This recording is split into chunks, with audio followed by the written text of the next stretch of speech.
오늘 하나님께서 우리에게 주신 말씀 마태복음 2장 1절부터 12절까지의 말씀, 제가 하나님의 말씀을 봉독하겠습니다. 마태복음 2장 1절부터 12절까지의 말씀입니다. 헤로드 왕 때에 예수께서 유대 베들레헴에서 나심에 동방으로부터 박사들이 예루살렘에 이르러 말하되 유대인으로 왕으로 나시니가 어디 계시냐? 우리가 동방에서 그의 별을 보고 그에게 경배하러 왔노라 하니 헤로드 왕과 온 예루살렘이 듣고 소동한지라. 왕이 모든 대제사장과 백성의 서기관들을 모아 그리스도가 어디서 나겠느냐 물으니 이르되 유대 베들레헴이오니 이는 선지자로 이렇게 기록된 바 또 유대 땅 베들레헴아 너는 유대 고을 중에서 가장 작지 아니하도다. 내게서 한 다스리는 자가 나와서 내 백성 이스라엘의 목자가 되리라 하였음이니이다. 이에 헤롯이 가만히 박사들을 불러 별이 나타난 때를 자세히 묻고 베들레헴으로 보내며 이르되 가서 아기에 대하여 자세히 알아보고 찾거든 내게 고하여 나도 가서 그에게 경배하게 하라.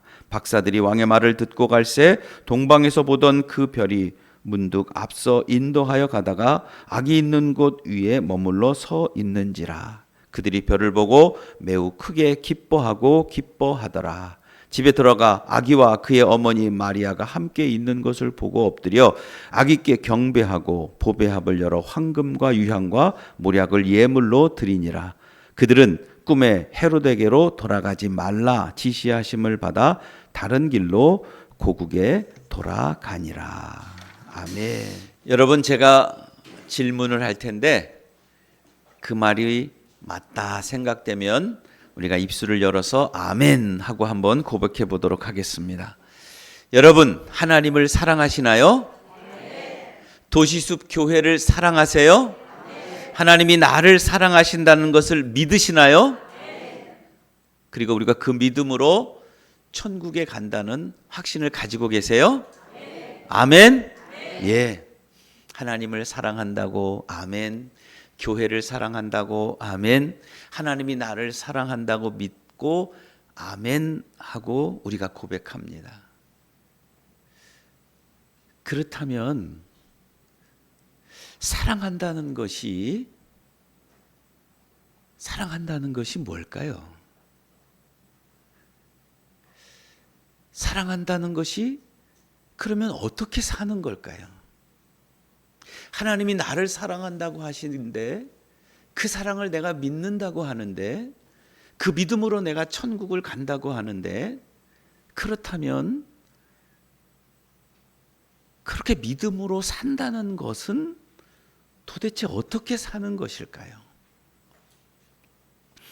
제가 선교회 활동을 하는 게 있는데 두 곳 선교회를 합니다. 하나는 정유한양 선교회라고 하는 선교회고 하나는 둘로스 선교회라고 하는 선교회인데 이 정유한양 선교회는 1957년도에 정유년에 그 선배 목사님들이 한국교회 미래를 위해서 신학생들을 잘 길러야 된다. 그래서 신학생들 장학금을 지원하면서부터 시작한 선교회인데 지금은 해외에 있는 선교사에게 매년 3천만 원씩을 선교비로 후원하면서 그 선교지에서 선교 활동할 때 때로는 기숙사를 지어야 되고 때로는 뭐 초등학교 교실도 짓고 때로는 신학교도 짓고 뭐 우물도 파고 이런 선교 활동을 할 때 도움을 주고 선교비를 지원하는 그런 일들을 합니다. 저 굉장히 자랑스럽게 생각하고 아주 훌륭한 선교회입니다. 또 제가 한 곳은 이 둘로스 선교회라고 하는 선교회인데 한 30년 전부터 신학생 시절부터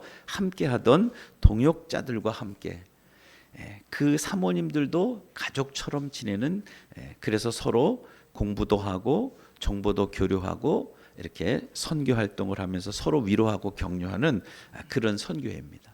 그런데 제가 이 설교를 준비하고 묵상을 하면서 하나님께서 제 마음에 큰 깨달음을 주셔서 제가 회개하고 고백했던 일이 있어요. 무슨 얘기냐면 그 둘로스 선교회 회원들은 제가 뭐라고 얘기하냐면 이들은 나의 가족 같은 분들이다. 이들은 나의 진정한 친구들이고 동역자들이다.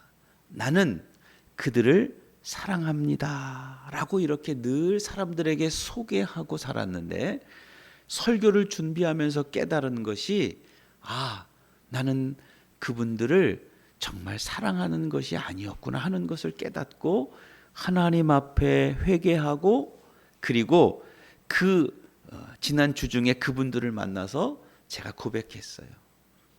미안하다고, 잘못했다고, 그리고 앞으로는 그렇게 하지 않겠다고 얘기했어요.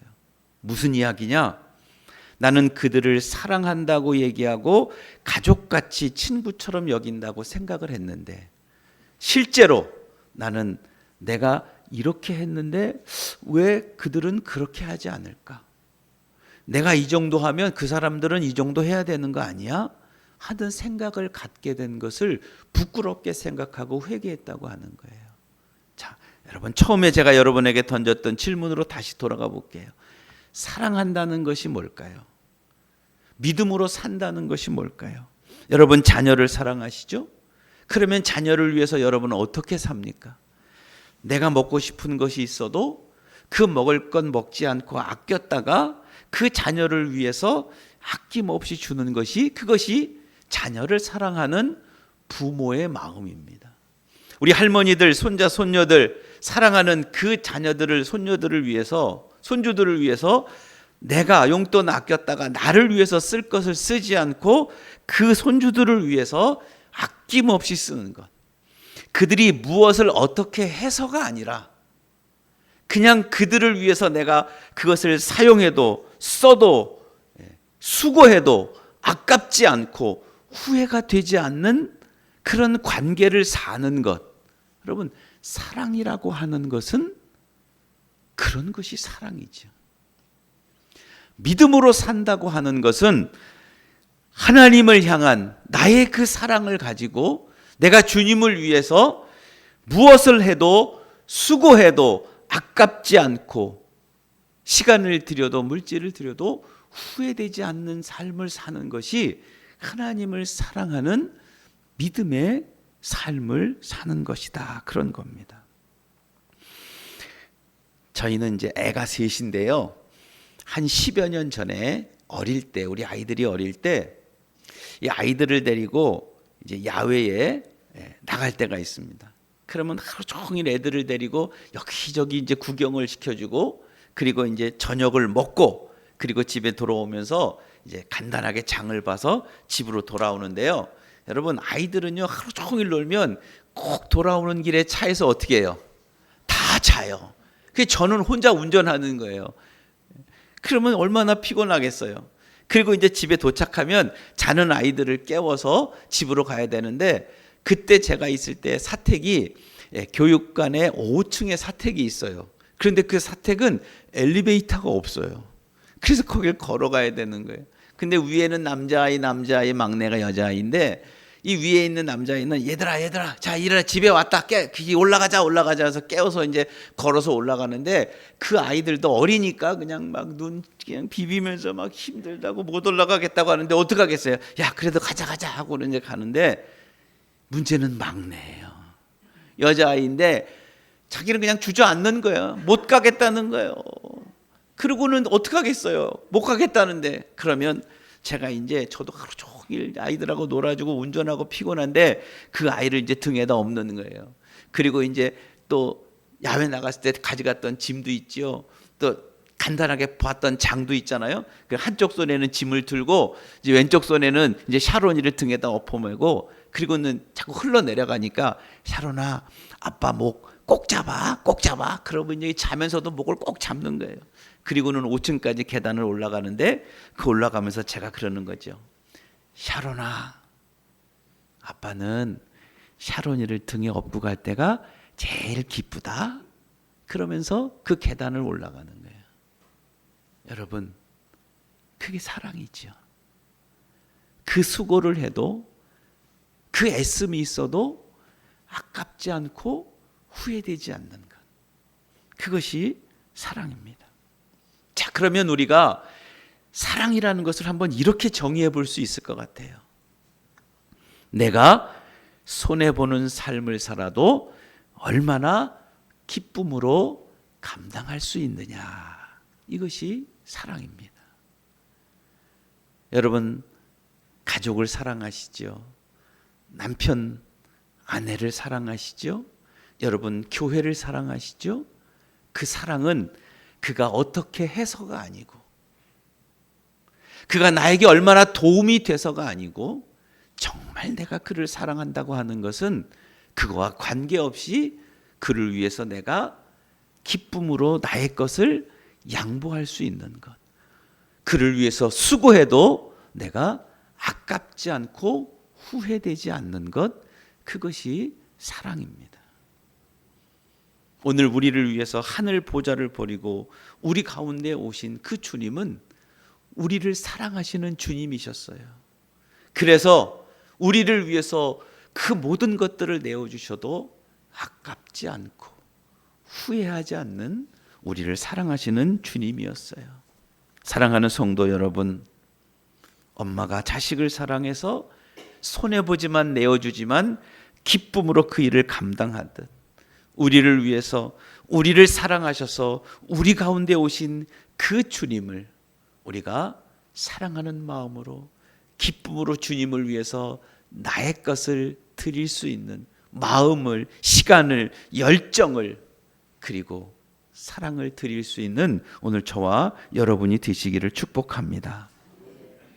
그런 사랑꾼이 되시기를 바랍니다. 주님을 사랑하시고, 그렇게 교회를 사랑하시고, 그렇게 가족을 사랑하시고, 그렇게 친구를 사랑하시고, 그렇게 일을 사랑하시고, 그렇게 사랑하는, 무엇을 했기 때문이 아니에요. 나에게 얼마나 도움이 되기 때문이 아니에요. 그냥 사랑할 수 있어요. 진정한 사랑꾼이죠. 우리가 지난주에 우리가 지금 대림절을 보내고 있는데, 주님이 우리 가운데 오심을 기뻐하고 축하하면서 오늘 우리가 주님을 기다리되 그냥 기다리는 것이 아니고 주님을 소개하면서 기다리자 하는 말씀을 드렸어요. 세례 요한의 이야기를 해드렸죠. 주님의 오심을 기쁨으로 기다리되 주님을 소개하는 세례 요한의 이야기. 여러분, 그래서 우리가 성탄절에는 모든 가족들이 다 함께 예배를 드립시다 하고 말씀을 드렸어요. 이 연말에 또 방황하는, 고민하는 우리의 주변의 가족들에게 우리가 주님을 소개하고 또 교회를 소개하면서 우리가 이 대림절을 기다리자 하고 말씀을 드렸어요. 어떻게 좀 소개하셨습니까? 만나는 분들에게 좀 소개하셨어요? 예, 이 성탄절에는 우리가 온 가족이 함께 예배를 드리기로 했는데, 여보, 얘들아, 우리 이번 성탄절에는 온 가족이 같이 한번 예배를 꼭 드리자. 예, 소개도 하시고 계획도 세우시고 기도하시고 하셨나요? 꼭 그렇게 하셔야 됩니다. 그게 주님을 사랑하는 자의 모습이고, 사랑하는 주님을 위해서 내가 아낌없이 수고하고 나의 시간과 열정을 드리는 그 삶의 모습이에요. 그래서 제가 여러분들에게 이번 성탄절에는 모든 가족들이 다 와서 예배를 드립시다 라고 얘기를 했기에, 제가 그렇게 여러분들이 또 열심히 예배에 참석하는 여러분들을 위해서 제가 선물을 준비하기로 했습니다. 그래서 이번 성탄절에는 제가 여러분들에게 선물을 준비해서 다 나눠드릴 거예요. 그 선물이 또 뭐냐고 궁금해하시면 또 설교 시간에 설교가 잘 안 들릴 테니까, 제가 준비한 선물은 여러분 이겁니다. 이게 오가닉 코코넛 오일 비누라고 하는 거예요. 지금 이것을 선전하는 것은 아니고요. 궁금하실까 봐 알려드리는데, 이건 제가 지금 쓰는 비누이기도 하거든요. 그런데 이게 지금 인터넷에서 아마 한 개당 9,000원 내외로 판매가 되는 거예요. 싸구려 아닙니다. 이 비누가요, 한 3번만 싹 돌려가지고 거품을 싹 내서 이렇게 얼굴로 세안을 하잖아요. 거품이 얼마나 부드러운지, 그리고 얼마나 잘 나르지, 얼굴을 비비면요, 이 얼굴 안에 있는 저 안에 있는 깊숙한 이 찌꺼기까지, 때까지 아주 싹 빠지는 그런 비누예요. 그런 비누를 제가 4개를 한 상자에 탁 넣어서 예쁘게 포장해서 선물로 드릴게요. 부부가 한 상자를 갖는 거예요. 부부 세대가 한 상자를 드리고, 그리고 또 아들 세대가 같이 오면 또 아들 세대에게 또 한 상자를 드리고, 예. 그리고 할머니 세대가 오셨다. 그러면 또 할머니 세대에게 한 상자, 한 세대에 하나씩, 한 박스씩 이렇게 4개 선물로 드릴 테니까 여러분, 뭐 선물 받으려고 오는 건 아니지만, 성탄 자리에 와서 온 가족이 예배를 드리고, 야, 목사님이 주신 또 선물도 기쁨으로 받고 얼마나 좋아요. 여러분, 예수님을 소개하면서 우리가 이 대림절을 기다려야 됩니다. 오늘 우리를 천국 백성 삼아주신 그 주님께 감사하고 사랑하는 마음으로, 오늘 나를 구원의 백성, 죄인이 아니고 의인으로 세워주시고, 오늘 나를 하나님을 아버지라고 부를 수 있고 그 아버지의 은혜를 힘입는 하나님의 자녀가 되게 해주신 것, 그것이 감사해서 그 주님이 우리 가운데 오심을 내가 그냥 기다릴 수 없어서 그 주님을 소개하고 그 주님을 알리는 일을 위해서 나의 시간을 드리고 나의 사랑과 나의 은혜를 나누는 것이 아깝고 후회되지 않는, 참 주님을 사랑하는 진정한 하나님의 자녀의 삶으로, 내가 아니어도 내 가족을 사랑하고 지키고 보호해 주실 그 하나님, 내 자녀의 앞길을 열어주시고 이끌어 주실 그 하나님, 그 사랑의 하나님께 감사하는 마음으로 주님을 기다리되 소개하고 그 주님의 소개를 위해서 나의 시간을 드리는 것을 아깝지 않게 여기는 그런 성도들로 이 대림절을 잘 보내는 하나님의 자녀들이 되기를 축복합니다. 하나님은 공짜가 없으신 분이라고 늘 이야기하잖아요. 그런 사람들이 더 하나님과의 사랑이 돈독해지는 것이고 하나님의 능력과 기적을 힘입을 수 있는 하나님의 자녀들이 되는 것입니다. 자, 오늘 본문에도 하나님 앞에 그렇게 하나님을 사랑하며 하나님께 시간과 열정과 그의 귀한 것들을 아낌없이 나누고 베풀어 드리는, 그리고 하나님의 선한 도구로 사용되는 한 인물이 또 등장을 합니다. 그는 동방박사들입니다. 또 하나님을 사랑하고 하나님을 안다고 하기는 하지만 하나님과의 사랑의 관계가 아니고 하나님과의 계약의 관계를 가지면서 하나님 앞에 드리는 것을 아까워, 하나님께 시간과 자기의 유익을 나누는 것을 아까워해서 하나님께 드리지 못하는 인물들도 등장해요. 그는 헤롯 왕이고 그는 대제사장과 서기관들입니다. 오늘 우리가 이 말씀을 또 함께 나누면서 오늘 내가 정말 하나님을 사랑하는 사람인가? 하나님을 사랑한다면 나의 삶을 통해서 나의 것을 얼마나 하나님을 위해 양보해드리고 나의 시간과 열정을 드릴 수 있는 사람인가를 생각하고 바른 사랑하는 삶을 사는 하나님의 자녀가 되기를 소망하면서, 자, 오늘 동방박사들이 등장하는데 예루살렘에 엄청난 반항을 일으키며 시작합니다. 오늘 3절 말씀을 보면 헤롯 왕과 온 예루살렘이 듣고 소동한지라 이렇게 말씀합니다. 여러분 한번 상상해 보세요. 지금 이 동방의 박사들이 낙타를 타고 또 페르시아 사람들의 복장을 하고 이 범상치 않은 표정으로 등장을 하고 사람들이 시선이 집중이 됩니다. 그런데 그들이 와서 하는 이야기가 예루살렘에 와서 왕을 찾는다는 거예요.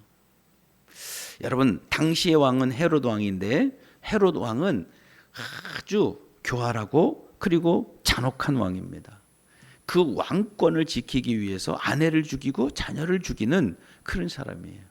그런데 유대인의 왕이 났다는 소식을 듣고 그 왕을 경배하기 위해서 또 동방에서 박사들이 왔다는 거예요. 그러니 그 헤롯 왕이 어떻게 했어요? 내가 왕인데, 내가 왕의 추앙을 받아야 되는데 이 왕의 권세를 누릴 또 다른 어떤 왕이 태어나? 이거는 있을 수가 없는 거죠. 이해할 수도 용서할 수도 없는 거예요. 그래서 어떻게 해요? 이 동방 박사들에게 이야기를 하죠. 자, 당신들이 가서 발견하면 나에게도 좀 이야기해 주시오. 내가 그분에게 가서 절하고 경배해야 되지 않겠습니까? 하고 음모를 꾸미는 거죠. 사랑하는 사람이 아니죠. 내가 받을 영광, 내가 받을 이익, 나 말고 누가 그것을 받을 수 있어? 이건 있을 수 없는 일이지. 헤롯 왕은 결국 이런 마음을 가지고 있는 사람은 하나님을 사랑하는 사람도 아니거니와 하나님께 도구로 쓰임을 받을 수 있는 사람도 아닙니다. 하나님은 이런 사람을 쓰시지 않는 거죠. 내가 받을 그 영광, 내가 받을 그 권세, 내가 받을 이익을 양보하지 않는 것. 사랑하는 사람도 아니요, 그는 하나님의 도구로 사용될 수도 없는 사람들입니다. 또 한 부류가 등장한다고 했죠. 그는 대제사장과 서기관들입니다. 헤롯 왕이 듣고 성경의 전문가들을 부릅니다. 4절 말씀입니다. 우리 다 같이 한번 읽어볼까요? 4절 같이 한번 읽어보겠습니다. 왕이 모든 대제사장과 백성의 서기관들을 모아 그리스도가 어디서 나겠느냐 물으니, 왕이 대제사장과 백성의 서기관들을 모아서 물었습니다. 여러분, 그들은 성경의 전문가들입니다. 유대인의 왕이 어디에서 날지를 잘 알고 있는 사람들이죠. 베들레헴에 성경에 말씀하고 있는 그 기록들을 알고 이해하고 있는 사람들이에요. 그리고 그들은 그를 기다리는 사람들입니다. 우리를 구원해 줄 그 메시아의 그 소식을 기다리고 있던 사람들이에요. 그래서 그들이 정말 올바른 성경의 전문가이고 지식이고 그가 정말 그 메시아를 기다리고 그리고 그 하나님을 사랑하는 사람이라면, 그런 소식이 들렸다면, 아 그래요? 유대인의 왕이 태어난다고요? 성경에는 베들레헴에서 이 우리를 구원할 그 메시아가 난다고 했는데 그 소식을 듣고 왔어요. 그러면 그들은 당장에 그곳으로 달려가야 되죠. 그런데 그들은 그렇게 하지 않습니다. 왜요? 이들은 이미 그들이 누리고 있는 권세가 충분하기 때문에 자기 것을 손해보고 싶지 않아요. 지금 누리고 있는 것을 양보하고 싶지가 않아요. 그래서 그곳으로 달려가지 않습니다. 그곳에 관심이 없어요. 하나님은 그런 사람을 도구로 사용하지 않습니다. 권세가 있어도, 지식이 있어도, 왕권을 가지고 있어도 그도 하나님은 사용하는 사람이 아닙니다. 하나님은 어떤 사람을 쓰실까요? 하나님은 어떤 사람을 사랑하시고 어떤 사람을 기대하실까요? 별을 보고 산을 넘고 물을 건너서 예루살렘까지 온 그 동방의 박사들, 얼마나 수고가 많았을까요? 수천 킬로를 걸어서 왔고 밤과 낮을 바꾸어 그 어려운 힘든 시간들을 보내고 혹 강도를 만날 수도 있고 가족과 함께하는 개인적인 즐거운 시간들을 포기해야 하는 그 동방박사의 삶. 그러나 그들이 자기의 삶을 내려놓고 그 유대인의 왕, 그 하나님을 만나는 것을 기뻐하며 다가오는 그들을 하나님은 쓰시고 그들을 통해서 하나님의 영광이, 하나님의 역사가 펼쳐진다 하는 거죠. 황금과 유향과 몰약을 예물로 드리기 위해서 그는 많은 것들을 준비해서 또 드리는, 그리고 아기께 경배하고 더 이상 다른 것을 기대하지 아니하는 그 자체를 기뻐하고 감사하고 수고하고 드리는 삶. 그가 바로 정말 하나님을, 주님을 사랑하는 사람이고, 하나님은 그런 사람들을 도구로 쓰시고 그를 통해서 하나님의 영광과 역사는 나타나고, 그리고 그 인생을, 그 가문을 하나님께서 축복하시고 역사하시는 줄로 믿습니다. 여러분, 요즘 우리가 살아가는 이 시대는 정말 이기적인 삶이 가득한, 모두가 다 계약적인 삶을 살아가고 있는 시대입니다. 조건부 인생들이에요. 내가 사랑하는 가족이 사랑하는 가족이 아니에요. 내가 사랑하는 부부가, 남편이 아내가 사랑하는 부부가 아니에요. 교회 안에도 교회를 사랑한다고 하는데, 성도를 사랑한다고 하는데 교회 안에도 그 진정한 사랑이 없는 시대입니다. 다 계약이에요. 조건이에요. 내가 이렇게 했는데 왜 알아주지 않지? 내가 이 정도 하면 당신들도 그 정도 해야 되는 거 아니야? 주님, 내가 주님을 위해서 이렇게 했는데 주님은 나를 위해서 이 정도 해주셔야 되는 거 아니에요? 조건이 따르고 계약이 따르는. 그런데 돌아보고 나니 그건 사랑이 아니에요. 그건 계약이었어요. 주님이 우리 가운데 오심은 정말 우리를 사랑하시기 때문에 주님은 우리와 계약과 조건이 없으셨어요. 그래서 우리를 위해서 그렇게 그 모든 것들을 다 내려놓고 양보해 주셔도 조금도 후회도 아낌도 없으신 분이었죠. 이제 우리도 그 주님의 사랑을 본받아서 주님을 사랑하는 성도들의 삶이 되기를 소망합니다. 자, 무엇을 어떻게 해서가 아니에요. 내가 한 만큼 그들도 어떻게 해야 하는 것이 아니에요. 그러면 그것은 계약이에요. 그러면 조건이에요. 사랑은 그와 관계없이 여러분이 좋은 친구를 두고 그 친구가 정말 사랑하는 친구라면 그 친구는 내가 원하는 그 어떤 모습을 갖추고 있지 않아도 사랑할 수 있어야, 이해할 수 있어야 그가 좋은 친구입니다. 사랑하는 남편이고 사랑하는 아내이면 그냥 있어주는 것이 감사하고 함께하는 것이 고마운 것이 사랑하는 부부예요. 돈 많이 벌어와야 사랑하는 남편이 아니고 집안일 잘해줘야 사랑하는 아내가 아니고 그 자체가 사랑할 수 있어야 되고 그를 위해서 나의 것을 드리는 것이 아깝지 않고 후회되지 않아야 그것이 사랑입니다. 그렇게 주님을 사랑하는 성도들이 되기를 축복합니다. 그렇게 사랑하는 우리 교회의 공동체가 되기를 소망합니다. 세례 요한이 그렇게 살았고 오늘 동방 박사가 그렇게 삶을 살았고 많은 믿음의 선배들이 그렇게 삶을 살았습니다. 우리 도시숲교회 성도들을 보면 그런 분들이 참 많아요. 교회를 위해서 성도들을 섬기는 일을 위해서 그 수고와 그 헌신이 조금도 아깝지 않아요. 기쁨으로 섬기는 그 모습들을 보면서 이분들 정말 주님을 사랑하는 분들이구나. 이분들 정말 교회를 사랑하는 분들이구나. 정말 성도들을 서로를 정말 사랑하는 분들이구나 하는 것을 참 많이 느낍니다. 예, 여러분 잘 알고 계십니다.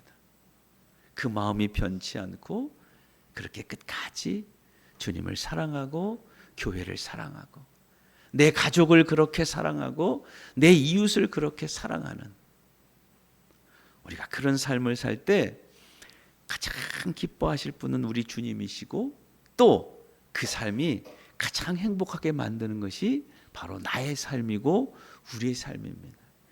그렇게 살면 가장 행복한 사람이 바로 나죠. 가장 기쁜 사람이 바로 나입니다. 오늘 여러분이 그 은혜의 주인공이 되기를 축복합니다. 안도현 시인이라고 하는 시인이 연탄 한 장이라고 하는 시를 썼어요. 제가 이제 이 시를 한번 읽어드리는데 그래 연탄 한 장 같이도 살지 못했던 오늘 우리의 삶을 되돌아보게 됩니다. 안도연 연탄 한 장. 또 다른 말도 많고 많지만 삶이란 나 아닌 그 누구에게 기꺼이 연탄 한 장 되는 것.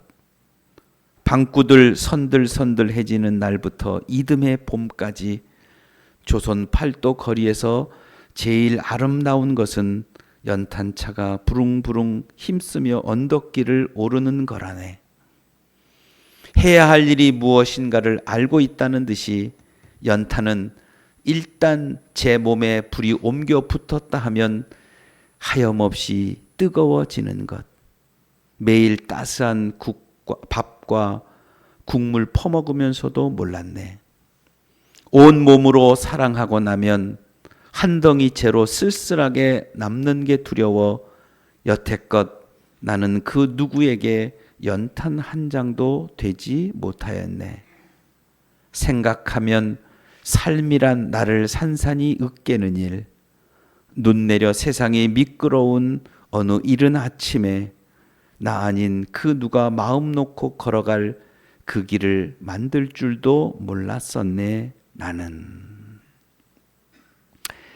여태껏 나는 그 누구에게 연탄 한 장도 되지 못하였네.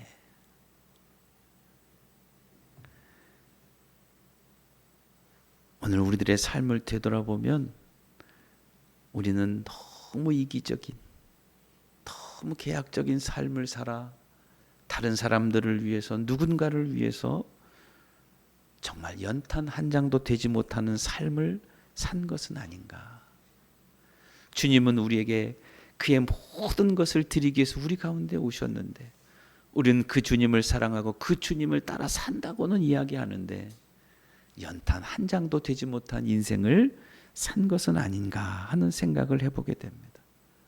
불이 한번 붙었다 하면 하염없이 뜨거워져 자기의 몸을 태워 다 내어드리는 그 연탄의 삶이 오늘 우리가 진정 그리스도를 사랑하고 또 우리를 사랑하는 그 주님의 삶을 따라가는 삶의 모습입니다.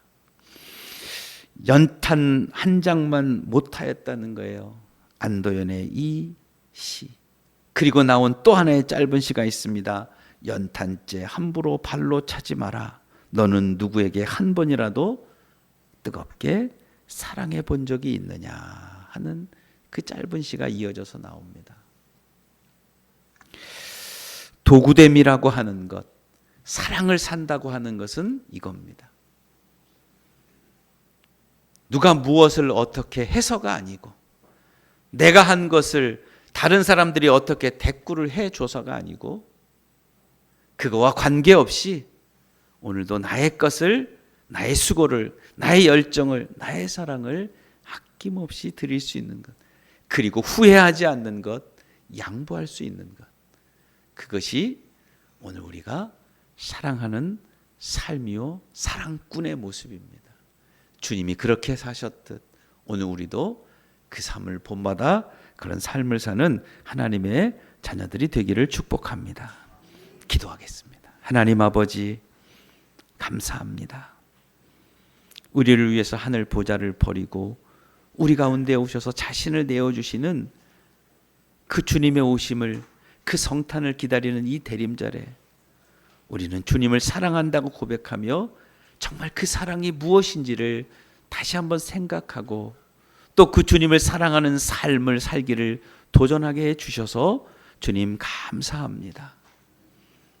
돌아보면 우리는 얼마나 이기적인 삶을 살았는지, 얼마나 계약적인 삶을 살아보는지, 얼마나 손해볼 수 없는 삶을 살았는지 모릅니다. 그러나 이제 이 말씀을 듣고 우리가 다시 한번 깨닫고 정말 진정한 사랑꾼의 삶을 살기를 결단합니다. 주님을 정말로 사랑하는 삶, 교회를 정말로 사랑하는 삶, 가족을 정말로 사랑하는 삶, 친구를 정말로 사랑하는 삶, 무엇을 어떻게 했기 때문이 아니고 내가 한 것을 알아주는 것이 아니고 그 사랑을 베푼 것을 후회하는 것이 아닌 아쉬워하지 않는 기쁨으로 그 수고가 나의 기쁨이 되는 그런 진정한 삶을 사는 그런 사랑을 하는 하나님의 자녀가 되기를 소망합니다. 우리 모두가 그런 멋진 사랑꾼의 삶을 살아갈 수 있도록 은혜를 베풀어 주시옵소서. 예수님의 이름으로 감사하고 기도하옵나이다. 아멘.